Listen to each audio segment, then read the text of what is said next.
Morning, Glory America. Bonjour, hi, Canada. Hugh Hewitt from Studio North. Last night, just after I finished being on special report with Mike Emanuel, sitting in for uh, the vacationing Brett Baer, we learned during that program that former President Trump's home at Mar-a-Lago had been raided by the FBI, searched pursuant to a warrant, of course, not illegal search yet, as far as we know. I talked about it on Fox, but then Senator Lindsey Graham and I sat down to converse about it and the IRS Expansion Act shortly thereafter. Here's that interview. Report, I had to transition mid-segment talking to Mike and the panel about what I call the IRS Expansion Act. And all of a sudden, President Trump sends out the message that FBI Mar-a-Lago house is being raided. So catching up with Lindsey Graham this morning, our friend from South Carolina, senior senator from South Carolina. I think I'm going to go in reverse order because I want to spend the most time on that horrendous thing that came out of your body on Sunday, the Senate passing an unprecedented expansion of the IRS. But have you got any reaction? You probably haven't seen the subpoena or the warrant or anything else yet on the president, but no former president has ever had that done to them, have they, Senator Graham? No, not that I know of, not that I know of. And all I can say is this is, we're a nation of laws. Nobody's above the law. That's for darn sure. But the pressure on DOJ from the liberals to get Trump has been unrelenting. The pressure on the Attorney General to do something has been just incredible. And we'll see what happens here, but I'll be very suspicious. Remember, they've been trying to get Trump since he came down the escalator. The Russia thing was a bunch of garbage. We all saw January the 6th unfold in front of us, Biden's president, and we'll see what happens. But this is dangerous territory for the Department of Justice. Oh, very, very dangerous territory for reasons related to constitutional law, which I'll go into at length. But let's stay focused on a moment on the so-called Inflation Reduction Act, which is a triple lie. It's got nothing to do with inflation. It does not reduce any spending, and it's not an act. It's a retreat by Joe Manchin. At the end of the day, how do you assess what happened, Senator Graham? Well, I think for the American public, it's going to make every problem worse. How many people think we need a new gas tax? Well, if you think that, you probably shouldn't be driving to begin with because you're dangerous. Right. The bottom line is there's a new gas tax an issue. A 16.4 cents per barrel new tax on all imported oil and domestic crude refined at an American refinery, which makes our refineries less competitive. So gas tax is going to go up. Pennies become dimes and dimes become dollars. The 15% minimum tax will destroy investment. In 2017, we had a provision to allow companies who bought equipment, expand their business to expense that cost in a single year for tax purposes. It led to boom growth, and that was repealed. And that's where the money comes from. The minimum tax is eliminating the expensing provisions. And 87,000 people being hired by the IRS is not good news for you. Oh, If you believe they're coming just after the rich, you're crazy. Yeah, I wrote a column about it. It'll come out later in the Washington Did Post you? today. Good. And I had to go through the fact checking hurdles because we can't. That's probably a talking point. We had to go round and round. It actually goes back to the president's own introduction of his original $7 trillion ambition, where they said they would double the size. So it's not made up. You guys aren't making this up for talking point. They really are going to double the size of the IRS and hire 87,000 new people. How do they think they're going to do in the election on that? Well, I think it's going to backfire. I think higher gas prices is going to be a result of a war on American fossil fuels, a new gas tax on imported oil and American crude refined in America will drive up gas prices. But there's a lot of efforts to take off the table exploration credits, $45 billion in new taxes on American energy companies. But back to the IRS. It's bigger than the British Army. There are 81,000 people in the British Army. There's going to be 87,000 new agents at the IRS over a 10-year period. 53% of the people working for the IRS today are still working from home. So how do we fight this? It's a 10-year build-out, right? Yep. So if we take back the House and the Senate in November, which I think we could, we should not pass any appropriation bill to fund the government that authorizes this expansion. I'm going to introduce legislation to roll this back, to direct this money to better purposes, like starting with border security.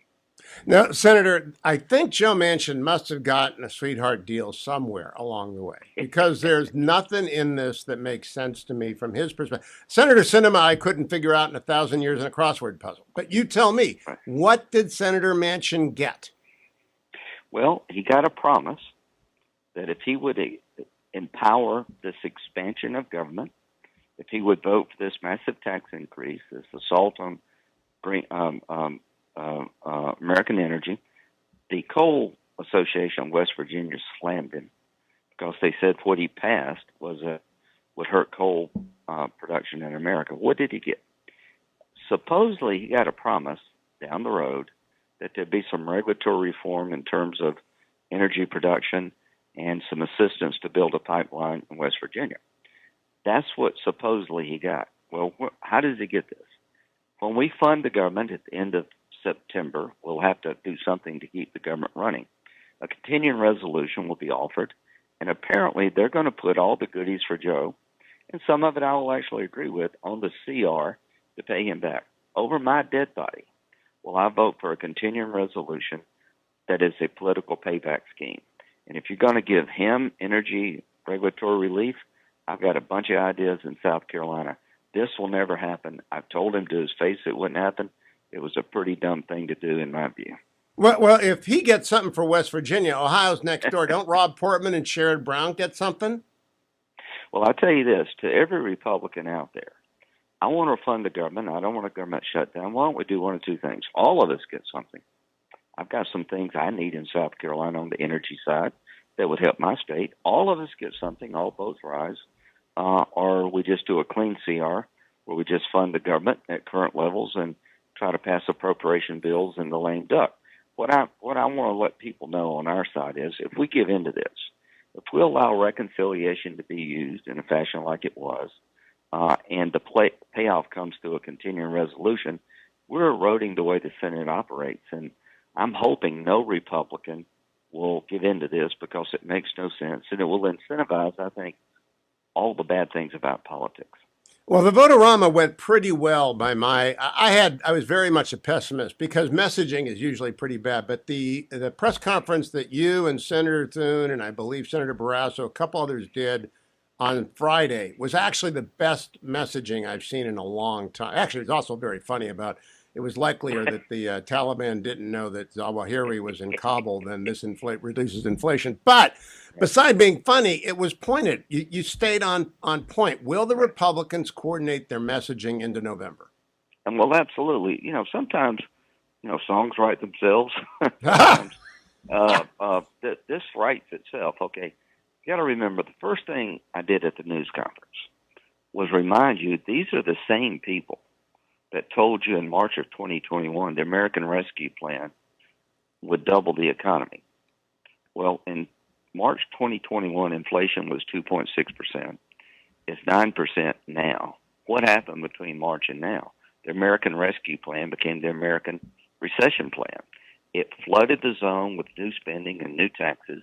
It hurt economic growth. This effort to declare war on American fossil fuels was part of the American Rescue Plan. So the people who promised you the American Rescue Plan would help you don't know what they're talking about. The same thing they're saying about this bill is going to happen. It's not going to make things better. It's going to make things worse. So start with the idea that the people who are telling you this, you shouldn't trust after March of 2021. And if you think new gas taxes will help the American economy, again, you probably shouldn't have a car. Well, they think they won. Now, I think it's an own goal. And they've got a new meme out there called Dark Brandon, hashtag Dark Brandon. And they've got the president with his sunglasses and laser eye. This is not a win. You cannot have every Democrat. They got to pass this in the House, right? So all of these House Democrats, you were in the House once. You know how hard these elections can be after redistricting. Sure. Do you think they want to campaign on a doubled IRS on 87,000 new IRS people? Well, it depends. Remember back in the 90s, I walked off the cliff for Bill Clinton with the energy tax. It depends on what your job, how you view your job. If your job to be a team player to the Democratic Party, to the detriment of your district, then they'll go forward. But if you view your job to be honest with your constituents, if you don't believe me, just ask Bernie Sanders, CBO, and Penn Wharton Economic School. They all say the same thing. This won't reduce inflation. It may be the only time in history that all three of those people say the same thing.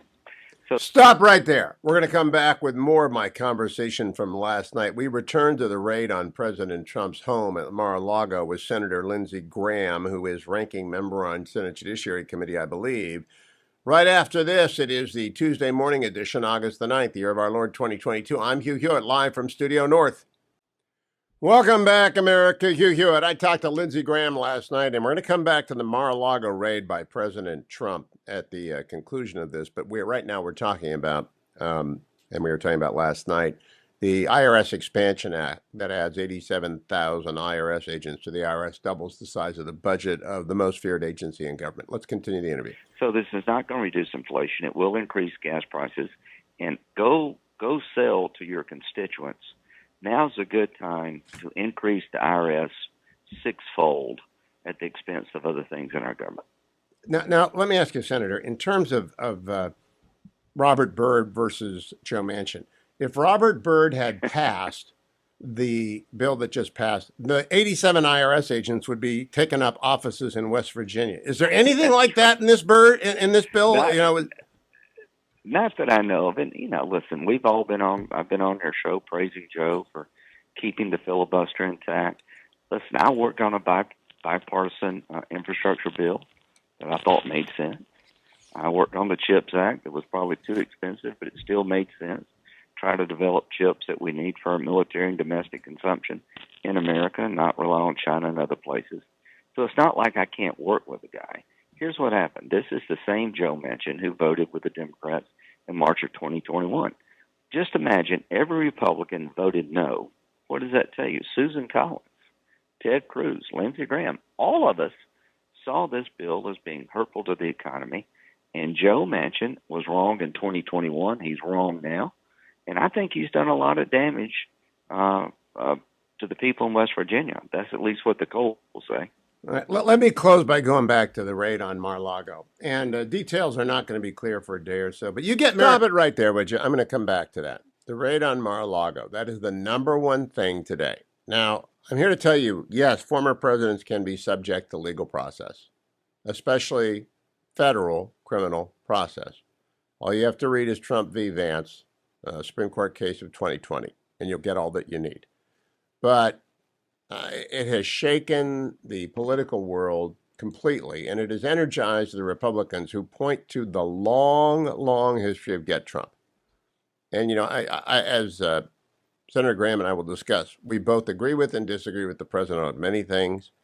I don't know if this is about the handling of classified documents. I just don't believe that. That's not how we did it when the National Archives and Record Administration came to me as head of the Nixon Foundation and said, we think there are classified documents from President Nixon's post-presidency years, probably relating to memos he sent to and received back from the occupants of the White House about China. I'm not sure what they were. They just said, we found some and we have to take them. Take them, but release the rest of our documents. We got it worked out. And it was all done by phone and letter and expedited processing and handling by people with classifications, and they did it. And I just don't believe that. This is not what you do with presidents who've got documents with them. And by the way, Sandy Berger, other people have been pursued for taking out documents when they were in the White House trying to exonerate people. But Hillary Clinton deleted thousands and thousands of emails without anyone reviewing them. No criminal process. No criminal process against any former president, any former presidential candidate, because it calls into question the nonpartisan nature of our justice system at the federal and state level. That's the real problem here. And we're going to have to work through this.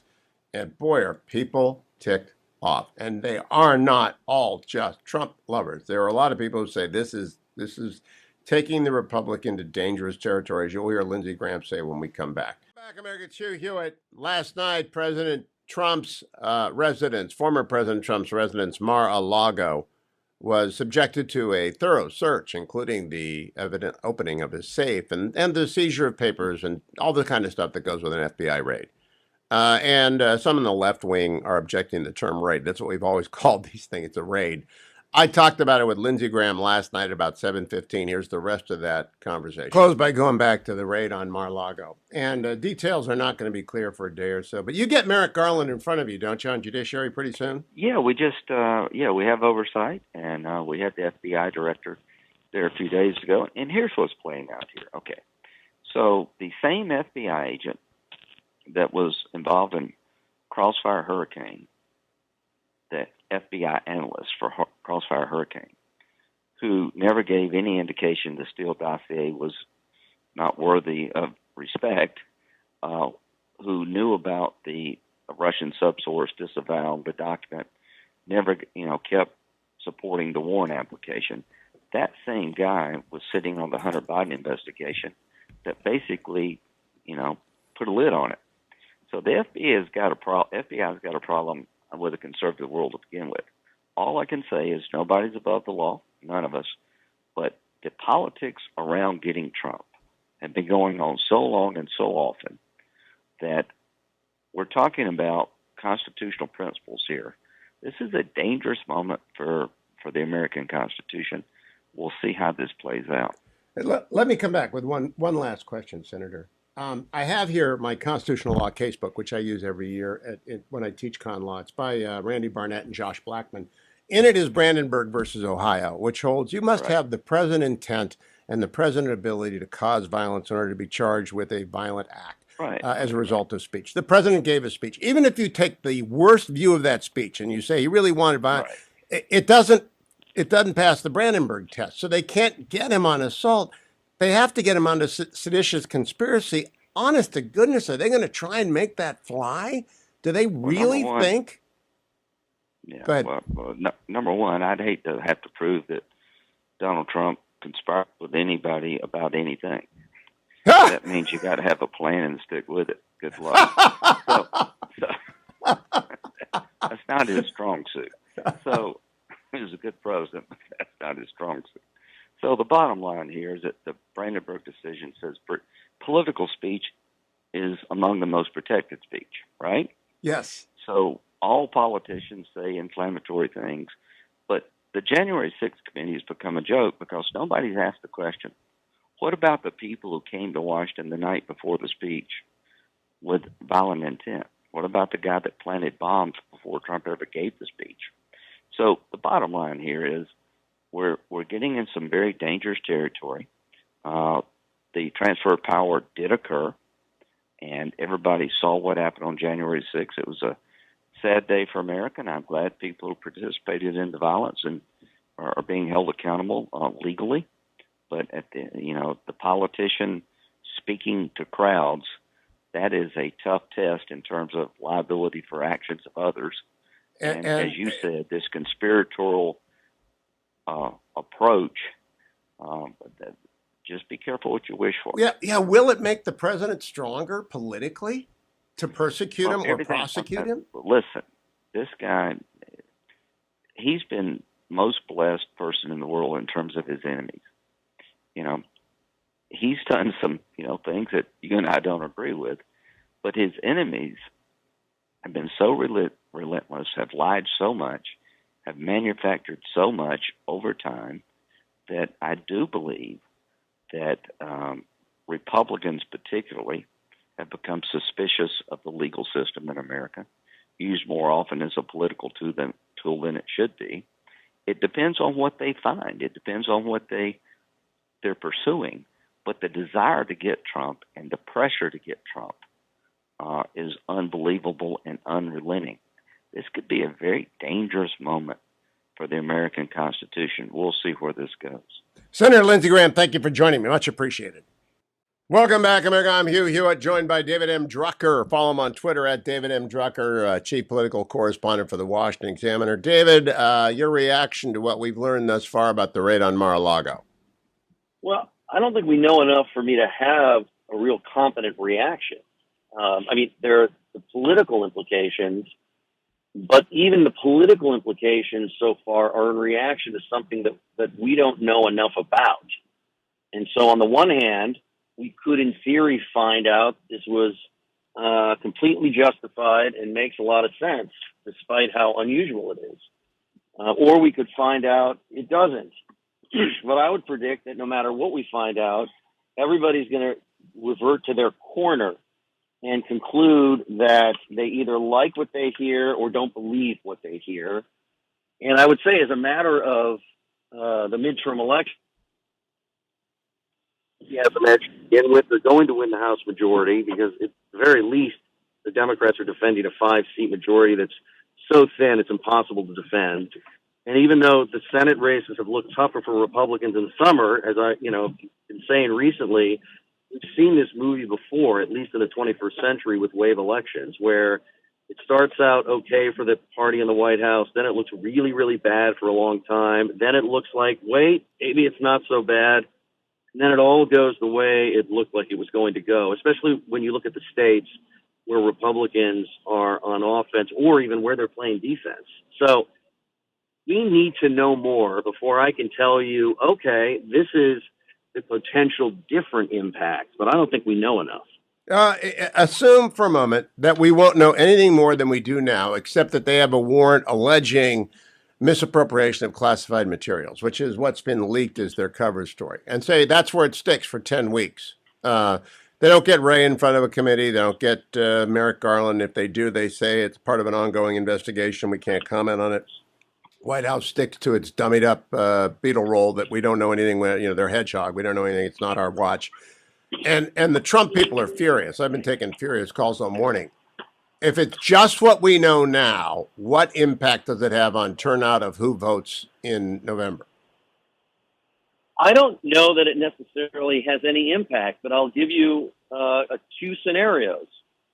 One scenario is, in theory, Republicans are more juiced to turn out. But the thing is, I've seen the numbers. They're already juiced to turn out. And there's always a risk. Trump is such an unusual figure. There's always a risk that when Trump becomes the center of everything, that it juices Democrats as much as it does Republicans. One of my good editors I've had over the years, Jim Antle, once told me that Trump reminded him of Brett Favre. He can play you into the game, and then on the very next play you right out of the game. And so I think that there are different ways to look at it. I think, look, let's say Republicans had been on defense, and it was just, they had to win 40 seats, and we didn't know that they could get there.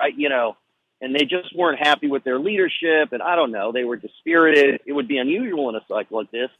So I suppose you could look at this and say, oh, my goodness, they just lit a fire. Now it's going to turn things around. But they were already there, Hugh. I mean, their range is already 20 to 30 House seats, could get better on inflation and the recession alone. And even though some of these Senate races look tough, they're not going to lose Ohio, all right? They're on offense in Nevada. They still have a chance to win New Hampshire once they have a nominee. I mean, it's not like there have been all of these stories the past few days. I've written some of them because they're worth reporting about mood and accomplishment and what it might mean. Democrats have scored a lot of legislative victories. At least they're delivering for their voters. They're Democratic voters, capital D. And so at least they appear to be governing. But we don't know that any of this stuff's going to be popular. We don't know that it's going to fix the number one problem, inflation and the recession.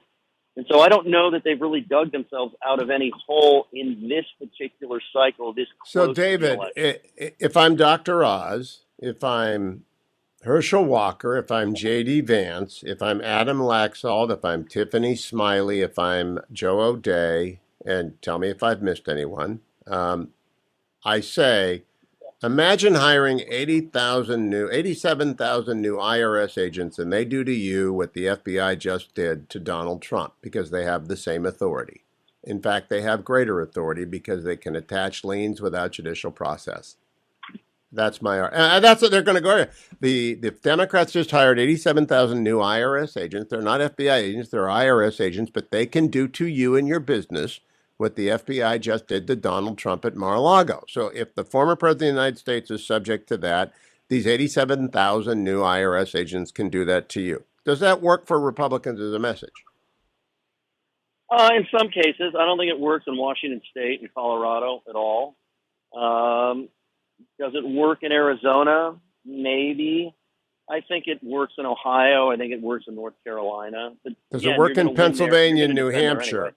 You see, I think the cash economy in Nevada and the New Hampshire.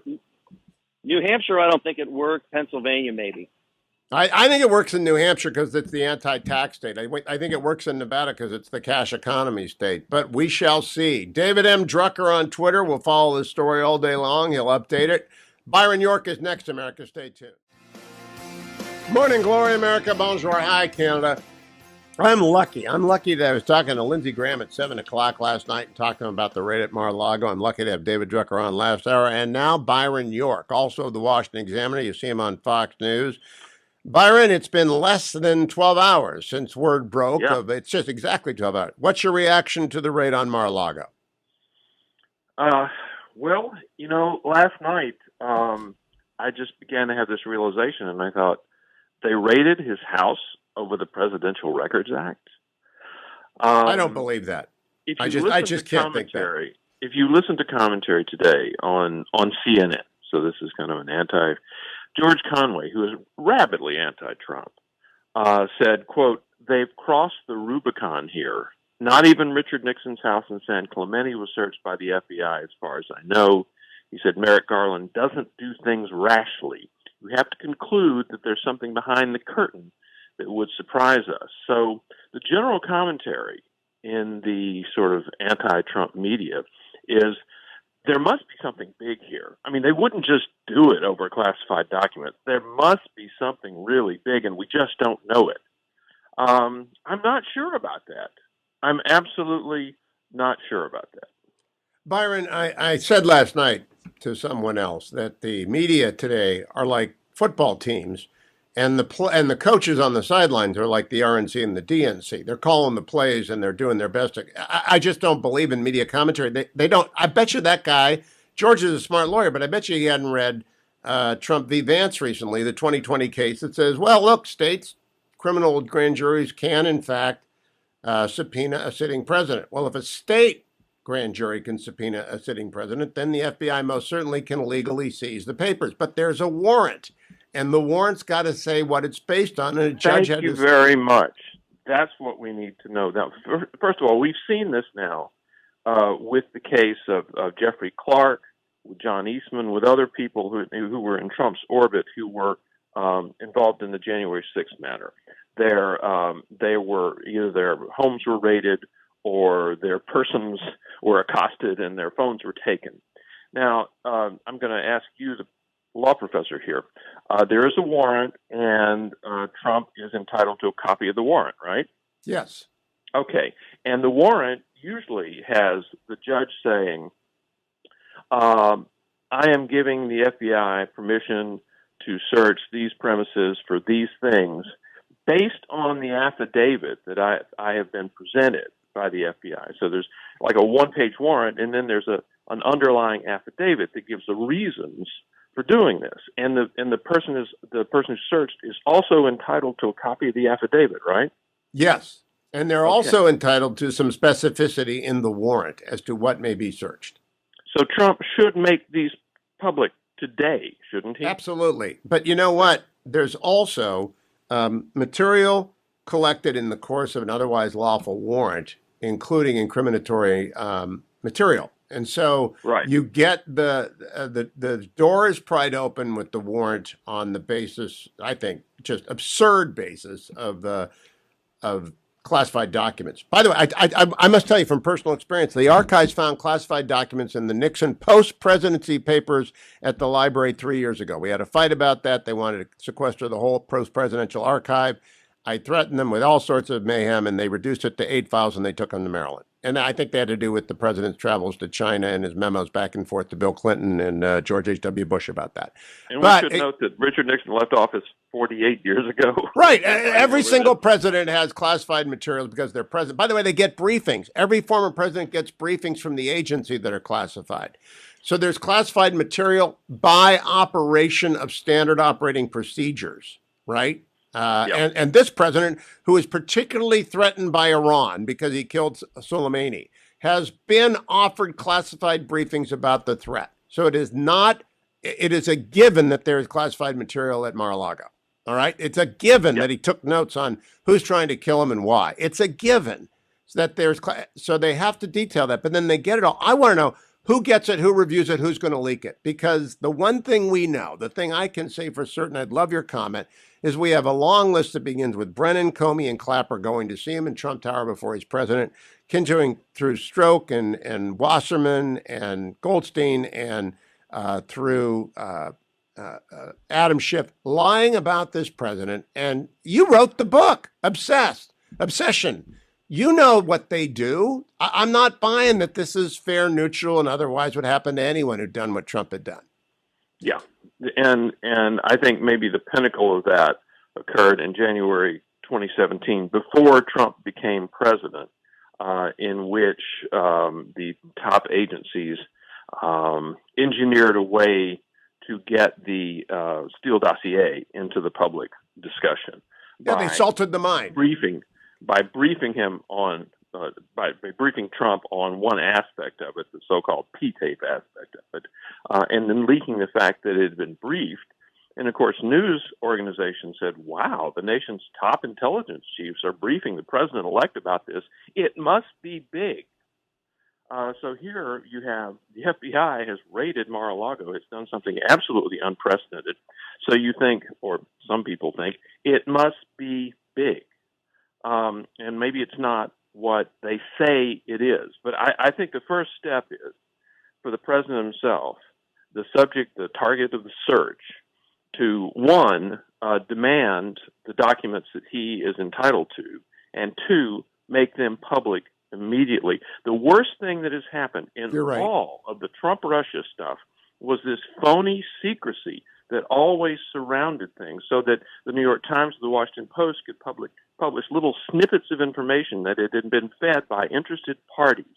And the speculation would began that this was just the tip of the iceberg, and it would go on and on and on until finally, years later, we found out that there was no iceberg. So what we need now is immediate publication of this stuff, and Donald Trump can actually do that, one, by demanding what he had, what he's entitled to as the target of this search, and two, making it public. I agree, Byron. He ought to send it to you, make it exclusive. I got to tell you, I've been the longest standing. I don't believe in conspiracies because Chuck Colson once told me they tried to do one and it lasted 3 days. You can't do a conspiracy. And Lindsey Graham on this show just made fun of the idea of Donald Trump being charged with conspiracy because that requires a plan and that you follow through on it, not his strong suit. And then off air, we're talking about you need a meeting of the minds, all this different stuff. It's absurd. It's just absurd. But Lindsay believes, and I have come to agree with him, there's a get Trump obsession, as you write about in your book, that is never going to leave the body politic until he dies. They're going to try and get Trump after he's dead. It's like Al Capone's safe. And Graham, of course, is on the Senate Judiciary Committee. And I think we should see, even though Charles Grassley, the ranking Republican on the committee, and Jim Jordan, the ranking Republican on the House Judiciary Committee, even though neither one is in the majority, and neither one has any power at all, they do have a pulpit, and they should be demanding the same thing that I've been talking about, which is public disclosure of this. The best thing we can get is public disclosure. If it is something serious, we need to know about it. Byron, have you ever heard the name? Have you ever heard the name Colleen Shogan? No. Colleen Shogan is the vice president at the White House Historical Association that Joe Biden has nominated to be the new archivist of the United States. That's a 10-year job. Great archivist is leaving, David Ferriero. I dealt with him at the Nixon Foundation. And so a new archivist is coming in for 10 years. They have confirmation hearings for that job. John Agresta was knocked out by Charles Matthias of Maryland and Thomas Eagleton when I was his general counsel at the National Endowment for Humanity.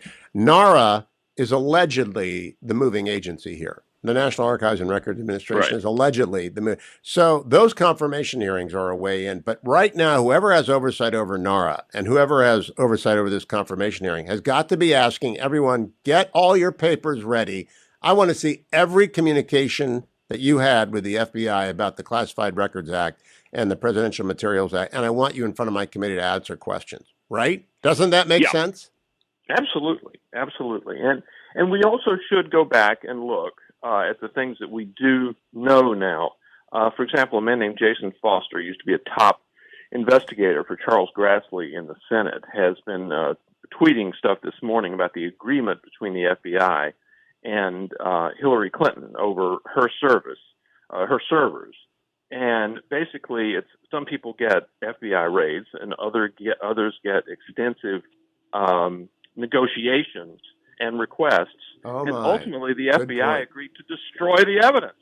Good point. Yeah, every Senate candidate's going to be out there saying the Democrats just hired 87,000 IRS agents, and each one of those can do to you what the FBI just did to Donald Trump.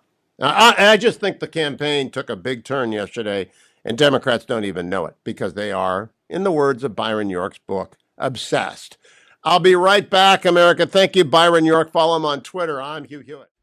Welcome back, America. That music means Admiral James Stavridis, retired United States Navy, senior official at the Carlyle Group, chairman of the Rockefeller Foundation, all-around good guy and prolific author. Good morning, Admiral. How are you? Doing great, Hugh. How's it going? Good. I've got your colleague, Elliot Ackerman, on this week. He's got a new book out, which I haven't got yet. I don't know if you've read it. I don't know what it's about. Is it a novel or is it a nonfiction book? Oh, it's nonfiction. It's memoir. It's called The Fifth Act, and I think it's terrific. It's about the fall of Kabul. And what Elliot does beautifully is tell the story of a group of Afghan former translators, those who worked with us, and how they're trying to get out of Afghanistan, and how Elliot, like many veterans, including myself, worked very hard to get many of these people out. It's a very moving story, and I think he also weaves in his own combat experiences in Afghanistan in a series of flashbacks. It's a complicated, wonderful book. All right, it's waiting for me at the P.O. box. I just have to pick it up, and I will. Admiral, I want to ask you, the big story of the day is about Mar-a-Lago, and that's not your writ. I want to talk to you about the other one, which is in the Wall Street Journal, that would have led the news, I think, today, but for the search of the former president's home. It's in the Wall Street Journal. It begins, as many as 80,000 Russian troops have been wounded or killed in less than 6 months of fighting in Ukraine, the Pentagon said Monday, the first time the U.S. military announced its estimate of the toll of the invasion on Russia. So your reaction to that, I know you'll have confidence in the number given its province, but what do you think of that? It's unbelievable at a number of different levels. But let's start with provenance. I've said for a long time that the Ukrainians are going to inflate Russian casualties. And frankly, the U.S. has been very conservative in their commentary. Normally, the best source, in my view, has been British intelligence, MI6. So when you see U.S. intelligence deploy a number like that, you can bet it's extremely well sourced, point one. Point two, just recall this is not 80,000 killed in action. This is 80,000 casualties, meaning it's probably in the range of 25 to 30,000 killed in action, which is staggering. But the remainder are wounded, many grievously, but they're all knocked out of action. So if you recall that the rough number of troops Russia brought into this conflict was 200,000, they have now lost almost half of their fighting force. That's quite extraordinary.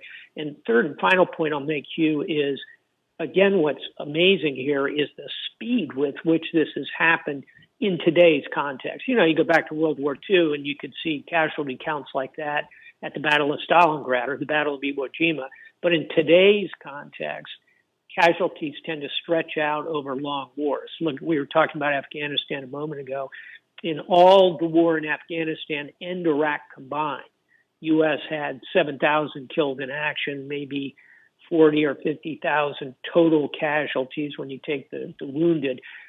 So to double that number, if you will, in the course of 6 months is a body blow, a shot in the heart to the Russian military. Now, Admiral, in the United States, we are blessed to have a plethora of groups, including the Semper Fi Fund and America First Fund and many other, Fisher House, that take care, along with the VA, of the long-term wounded and those who have battle trauma and many other hidden wounds. I don't believe Russia has that infrastructure, and I don't believe Russia was prepared for this, and I don't believe Russia mothers grieve any less than American mothers do for their lost sons, and the same of wives, daughters, sons, and fathers and other relatives. This must have, if it's well known in Russia, an impact of some sort on Putin's support.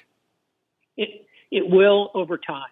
And Putin, of course, deeply controls sources of information. But even there, and I monitor a lot of Russian sources, I look at any number of different ways of thinking about Russian public opinion. I'd say at this point, about a fourth to a third of Russia, the population, is extremely well aware of what's going on. They tap into Western sources. They know a lot of what they see is inaccurate and frankly, synthesized. But I'd say, unfortunately, Hugh, about 2/3 of Russians don't tap into Western sources. They're probably not fully cognizant of what's happening. But here's the point. As you said up front, you can't hide this. You can't hide missing limbs. You can't hide the fact Ivan never came back. He's just gone from the village. That will have a ripple effect even through the parts of the population that are unwitting, if you will, of the big flick here. So I think, yes, Putin, not in this immediate moment, but over the next months and the next year or so, this is going to bleed out into the population and it will affect his popularity.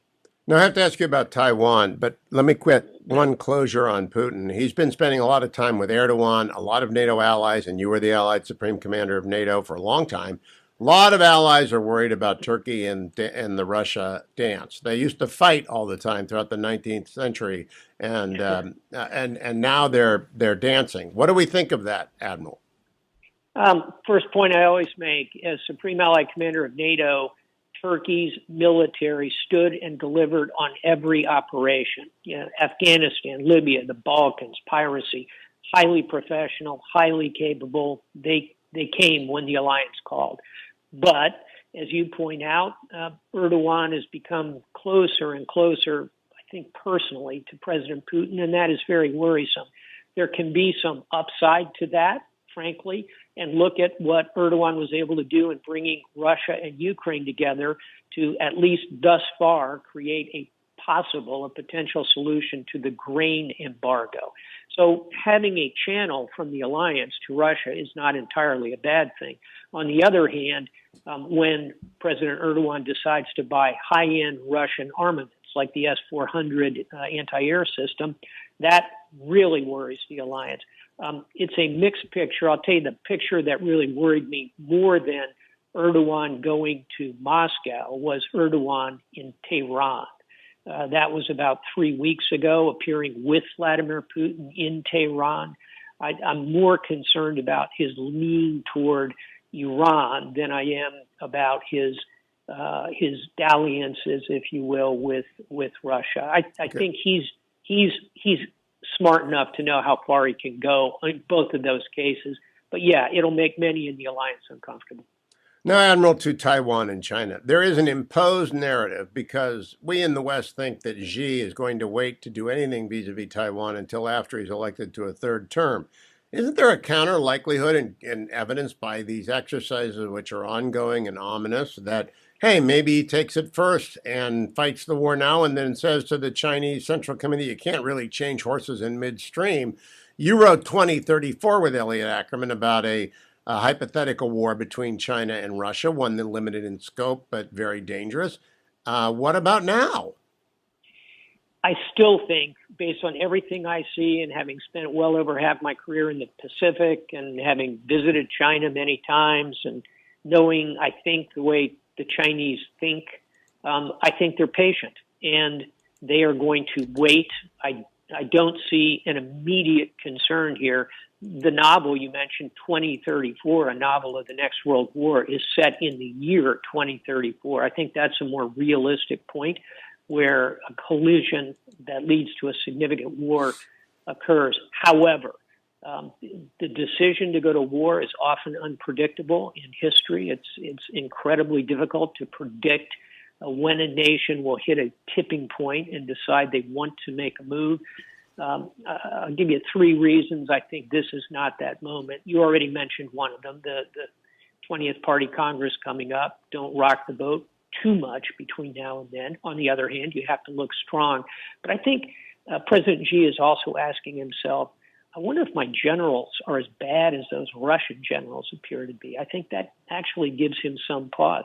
He also thinks about the level of sanctions that have been concerted and directed against Russia. He doesn't want that, particularly as his economy is sputtering and he's trying to get out from under these massive COVID lockdowns. And thirdly, he's not sure in his own mind how hard the Taiwanese will fight. And boy, if they decide to fight, go look at a map of Taiwan. It's a mountainous, forest-filled, think Finland in the South China Sea. It can be well defended in partisan actions. There's a lot of complexity and uncertainty that I think make it more palatable to do a blockade, to shoot some missiles, to fly your jets, than it is to actually put boots on the ground on the island of Taiwan. I'd say Admiral, I know you're well enough read to be able to answer this on the fly, but if there is a blockade, which is being thrown around now, does the U.S. pull off the equivalent of the Berlin airlift? I would say probably that would be a counter. If I were chairman of the Joint Chiefs of Staff giving military advice to the National Command Authority, the President and the Secretary of Defense, I would say that an airlift that goes, if you will, over a seaborne blockade would certainly be an option. You have to recognize, of course, you're doing this in China's backyard where they have a significant level of air capability as well. So what if China then countered with a no-fly zone? So you have to think a couple of steps ahead. But yes, better, Hugh, frankly, is thinking now. While there is no actual blockade, there is no no-fly zone, getting China the systems it needs to defend itself, those, I think, are the keys right now, not visits by high-level political actors. They don't need Speaker Pelosi. They need better military capability. What about establishing a regular conveyor belt of the big cargo airplanes full of stuff for Taiwan now so that it's interdicted by China later?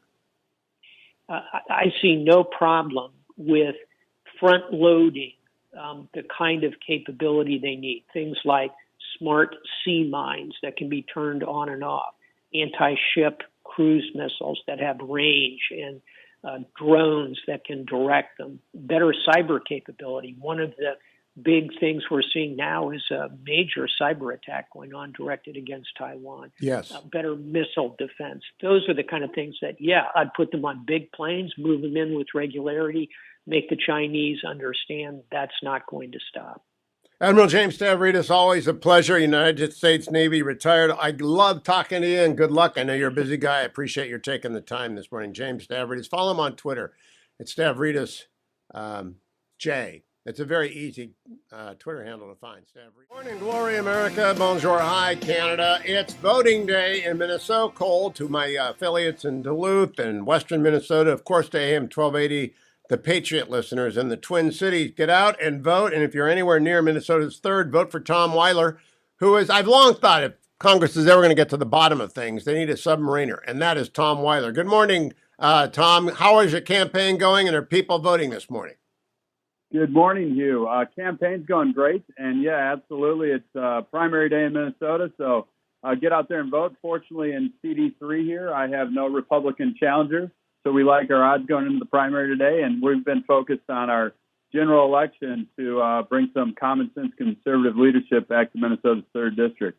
The reason I want Republicans to vote, especially even if you're not running against an opponent, Tom, is it gives you a sense of where you are, and it gives the National Republican Congressional Committee an indication that you've got strong support going into the general. Tell people where Minnesota's 3rd is, who you'll be running against probably as a Democrat, and how that race shapes up what it's going to be fought on. Absolutely. This is the western suburbs of the Twin Cities, and the incumbent right now is Congressman Dean Phillips. He attempts to portray himself as a moderate in the district, but he has a 100% voting record with the failed policies of the Biden administration. And this was a conservative district for about 30 years when I was growing up here. And just 4 years ago, it did swing to the Democrat side with Congressman Phillips. But really, he and his voting record demonstrates that he's out of alignment with the true Midwestern conservative values that are still still in the district. And fundamentally, he voted to defund the police and did not take a leadership stand when Minneapolis was rioted 2 summers ago in the summer of 2020. And he's also, voted yes on every spending and tax bill that the Biden administration has put forward, which has clearly contributed to the 9.1% inflation that all Minnesotans are feeling. In addition to moderate, Hugh, there's a big race for governor and attorney general up here as well, and Hennepin County attorney. All of those races are incredibly important, mainly to provide the safety and security that the Twin Cities need, and also to get our economy moving in the right direction. This spring, I moderated a debate of the 5 candidates for governor on the Republican side. I don't know who's going to win up there, but there'll be a good candidate. I want to ask you if you think Dean Phillips is going to vote for this so-called Inflation Reduction Act, which is really the IRS Expansion Act. If he does, he'll be voting to double the size of the IRS budget and hire 87,000 new IRS agents over 10 years. Do you think Dean Phillips is going to vote for that one as well? Absolutely. He does not want to put a blemish on his 100% support for President Biden and Speaker Pelosi. But no, of course he will. He's been celebrating that passing the Senate already. And yeah, he's just out of touch with what real Minnesotans are feeling here in CD3. He's worth $100 million himself. So 9% inflation, and increased taxes across all economic groups isn't going to phase him. But it's definitely going to hurt the pocketbooks of Minnesotans in the 3rd District and hurt our economy even further. Tom Weiler, your Twitter handle is Tom Weiler MN. That's spelled Tom, WEILER-MN, of course, Minnesota, for the Steelers fans. What's the website for your campaign, Tom? It's WeilerForCongress.com. Again, it's WEILER and then spelled out forcongress.com. And we just launched a new website earlier this week. Stepping up as we prepare for the general election. And there's plenty of information there about our campaign and how to donate and contribute to the campaign in other ways. Tom, am I correct? There isn't another submariner in the Congress? I might be wrong about that, but I'm unaware of anyone who spent their time on attacks and boomers under the water. No, I believe you're correct on that, Hugh. And I do think, especially as we look at the competition and competitiveness with China and Russia, the submarine force, along with space and cyber, I think are really the game changers moving forward. And if the Inflation Reduction Act, of course, which will raise inflation, but if they were looking to double any agency in the U.S. government, it might be the submarine force instead of the IRS.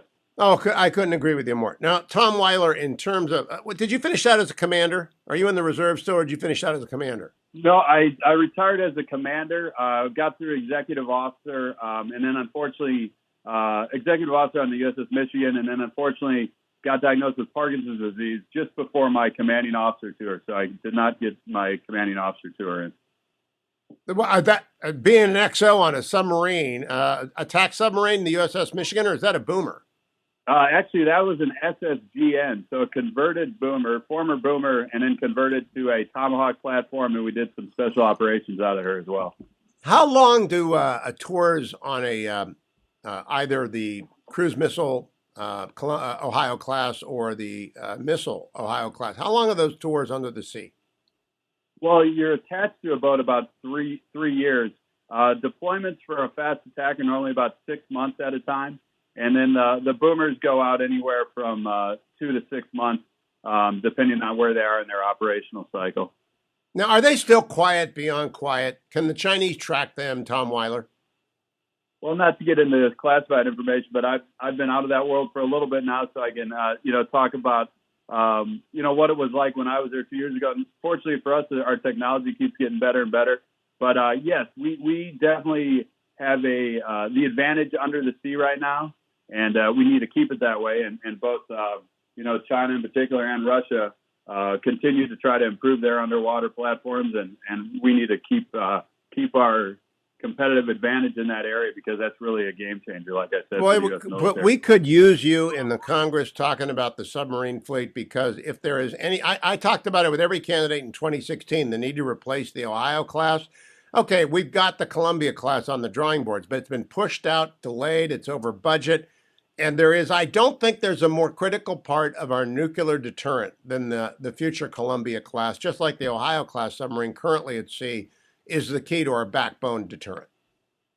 Absolutely. I mean, that is the number one priority for the Department of Defense is our nuclear deterrence, and the Columbia class and the Boomer class right now is the key element of that, because of course we're going to be sustainable and fundamentally no one knows where the Boomers are operating when they're called and when they're needed.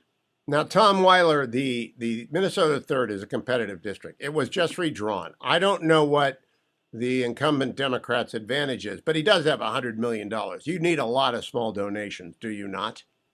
Absolutely. You know, going up against an incumbent, it's name ID and getting enough resources to get our name and our message out there to the voters. And I think if we can raise that money, we'll be in great position on November 8th to return Minnesota's 3rd district back to the right side and bring some conservative Midwestern values to Washington, D.C.